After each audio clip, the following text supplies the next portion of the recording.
Friends, പുതിയ വീഡിയോയിലേക്ക് എല്ലാവർക്കും സ്വാഗതം. അപ്പോൾ ഇന്ന് ഞാൻ വന്നിട്ടുള്ളത് നമുക്ക് കേക്കിന് ആവശ്യമായിട്ടുള്ള ക്രീം നമുക്ക് വളരെ ചിലവ് കുറഞ്ഞ രീതിയിലും പിന്നെ വീട്ടിൽ എപ്പോഴും കിട്ടുന്ന ഇൻഗ്രീഡിയൻസ് ഒക്കെ ചേർത്തിട്ട് എങ്ങനെ നല്ല പെർഫെക്റ്റ് ആയിട്ട് തയ്യാറാക്കാവുന്നതാണ്. അപ്പോൾ നിങ്ങൾ വീഡിയോ കണ്ടതിന് ശേഷം റെസിപ്പി ഇഷ്ടമാണെങ്കിൽ എന്തായാലും ലൈക്ക് ചെയ്യുക. അതുപോലെ തന്നെ നിങ്ങളുടെ അഭിപ്രായങ്ങളൊക്കെ താഴെ കമൻറ്റ് ബോക്സിൽ തന്നെ അറിയിക്കുകയും വേണം.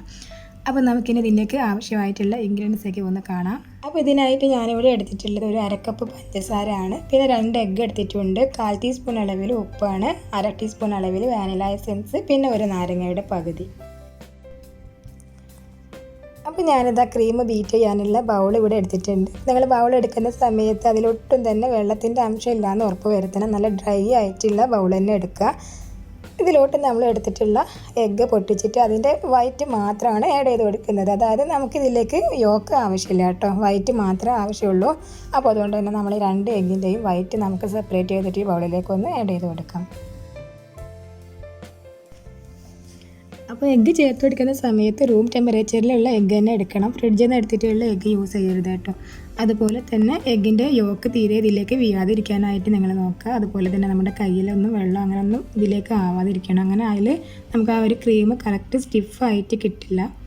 അപ്പോൾ ഞാനിതാ 2 എഗ്ഗിൻ്റെ യോക്ക് സെപ്പറേറ്റ് ചെയ്തെടുത്തിട്ടുണ്ട്. ഇത് നമുക്ക് ആവശ്യമില്ല, ഈ ഒരു 2 എഗ്ഗിൻ്റെ വൈറ്റ് മാത്രമേ ആവശ്യമുള്ളൂ. നെക്സ്റ്റ് നമുക്കിതിലേക്ക് ബാക്കി എടുത്ത് വെച്ചിട്ടുള്ള ഇൻഗ്രീഡിയൻസ് ഒക്കെ ആഡ് ചെയ്ത് കൊടുക്കാം. അതായത് വനില എസൻസ് ചേർത്ത് കൊടുക്കുന്നില്ല നമ്മളിപ്പോൾ, ബാക്കിയുള്ള എല്ലാ ഇൻഗ്രീഡിയൻസും ചേർത്ത് കൊടുക്കുന്നുണ്ട്. അതായത് എടുത്തിട്ടുള്ള പഞ്ചസാര, ഉപ്പ്, പിന്നെ നാരങ്ങയുടെ നീരാണ് ഇപ്പോൾ ചേർത്ത് കൊടുക്കുന്നത്. അപ്പോൾ ഞാൻ പഞ്ചസാര എടുത്ത സമയത്ത് പൊടിച്ചിട്ടൊന്നുമില്ല കേട്ടോ, 1/2 കപ്പ് പൊടിക്കാത്ത അളവിലുള്ള പഞ്ചസാര തന്നെയാണ് ചേർത്ത് കൊടുത്തിട്ടുള്ളത്.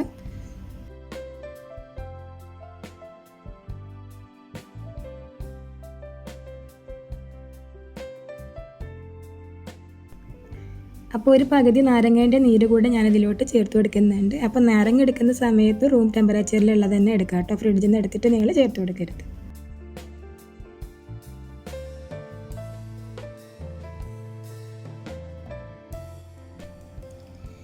അപ്പോൾ വാനില എസൻസ് ഒഴികെയുള്ള ബാക്കി എല്ലാ ഇൻഗ്രീഡിയൻസും ഞാനിപ്പോൾ ഈ ഒരു ബൗളിലേക്ക് ആഡ് ചെയ്ത് കൊടുത്തിട്ടുണ്ട്.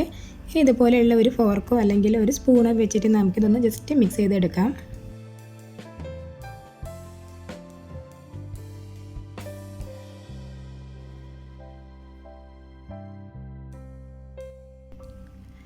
അപ്പോൾ ഇതെല്ലാം കൂടെ നന്നായിട്ടൊന്ന് മിക്സ് ചെയ്തെടുത്തിട്ടുണ്ട്. നെക്സ്റ്റ് നമുക്ക് വേണ്ടത് ഒരു പാത്രത്തിൽ കുറച്ച് വെള്ളം ഒന്ന് തിളപ്പിക്കുകയാണ് കേട്ടോ. ഞാനിപ്പോൾ ഒരു 2 ഗ്ലാസ് വെള്ളം തിളപ്പിച്ചിട്ടുണ്ട്.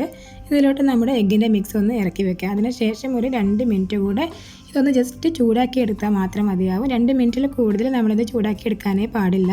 2 മിനിറ്റിൽ കുറഞ്ഞാലും കുഴപ്പമില്ല കേട്ടോ, അതിൽ കൂടുതലായിട്ട് പോകരുത്.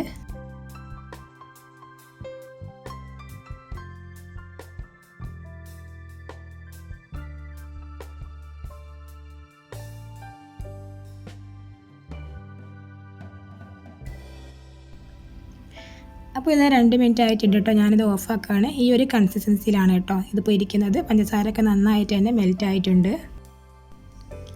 ഇനി നമുക്കിത് ബീറ്റ് ചെയ്തിട്ട് നല്ല ക്രീം ആക്കിയിട്ട് എടുക്കണം. അപ്പോൾ അതിനായിട്ട് ഞാൻ ബീറ്ററിൻ്റെ ബ്ലേഡിൽ ഒട്ടും തന്നെ വെള്ളമില്ല കേട്ടോ, നല്ല ഡ്രൈ ആക്കിയിട്ടാണ് എടുത്തിട്ടുള്ളത്.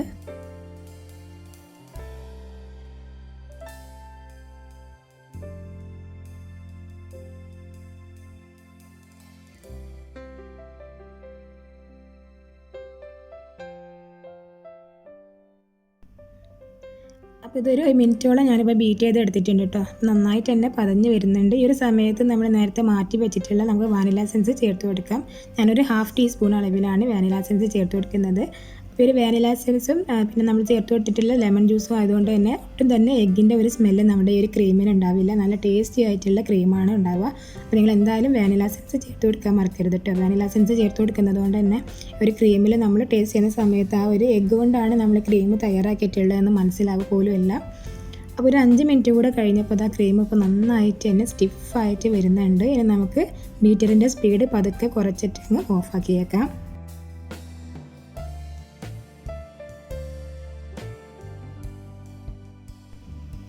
അപ്പോൾ കണ്ടില്ലേ, നമ്മുടെ ആ ഒരു ക്രീമിൻ്റെ ടെക്സ്ചർ നല്ല സ്റ്റിഫായിട്ടാണ് ഇരിക്കുന്നത്. അതുപോലെ തന്നെ നല്ല ഷൈനിങ് ഒക്കെ ഉണ്ട്. അപ്പോൾ നമ്മളിത് അതിൽ നിന്ന് ഇങ്ങനെ ഒന്ന് ഇതാക്കി ഷേക്ക് ചെയ്താൽ പോലും ഇത് താഴെ വീഴുന്നില്ല, അത്രയ്ക്കും സ്റ്റിഫായിട്ടാണ് ഇരിക്കുന്നത്. പിന്നെ ഈ ഒരു 2 എഗ്ഗ് വൈറ്റ്സ് വെച്ചിട്ട് നമുക്ക് 2 കപ്പോളം ക്രീം തന്നെ ഇതിൽ നിന്ന് കിട്ടുന്നുണ്ട് കേട്ടോ. ഏകദേശം നല്ല ഒരു കിലോൻ്റെ കേക്കൊക്കെ ഉണ്ടാക്കാൻ ആവശ്യമായിട്ടുള്ള ക്രീം നമുക്ക് ഈ ഒരു 2 എഗ്ഗ് വൈറ്റ് കൊണ്ട് തന്നെ കിട്ടും. വളരെ ചിലവ് കുറഞ്ഞ രീതിയിൽ നമ്മുടെ വീട്ടിൽ എപ്പോഴും ഉള്ള ഇൻഗ്രീഡിയൻസ് ചേർത്തിട്ട് തയ്യാറാക്കാൻ പറ്റിയിട്ടുള്ള നല്ലൊരു അടിപൊളി വിപ്പിംഗ് ക്രീമിൻ്റെ റെസിപ്പിയാണ്.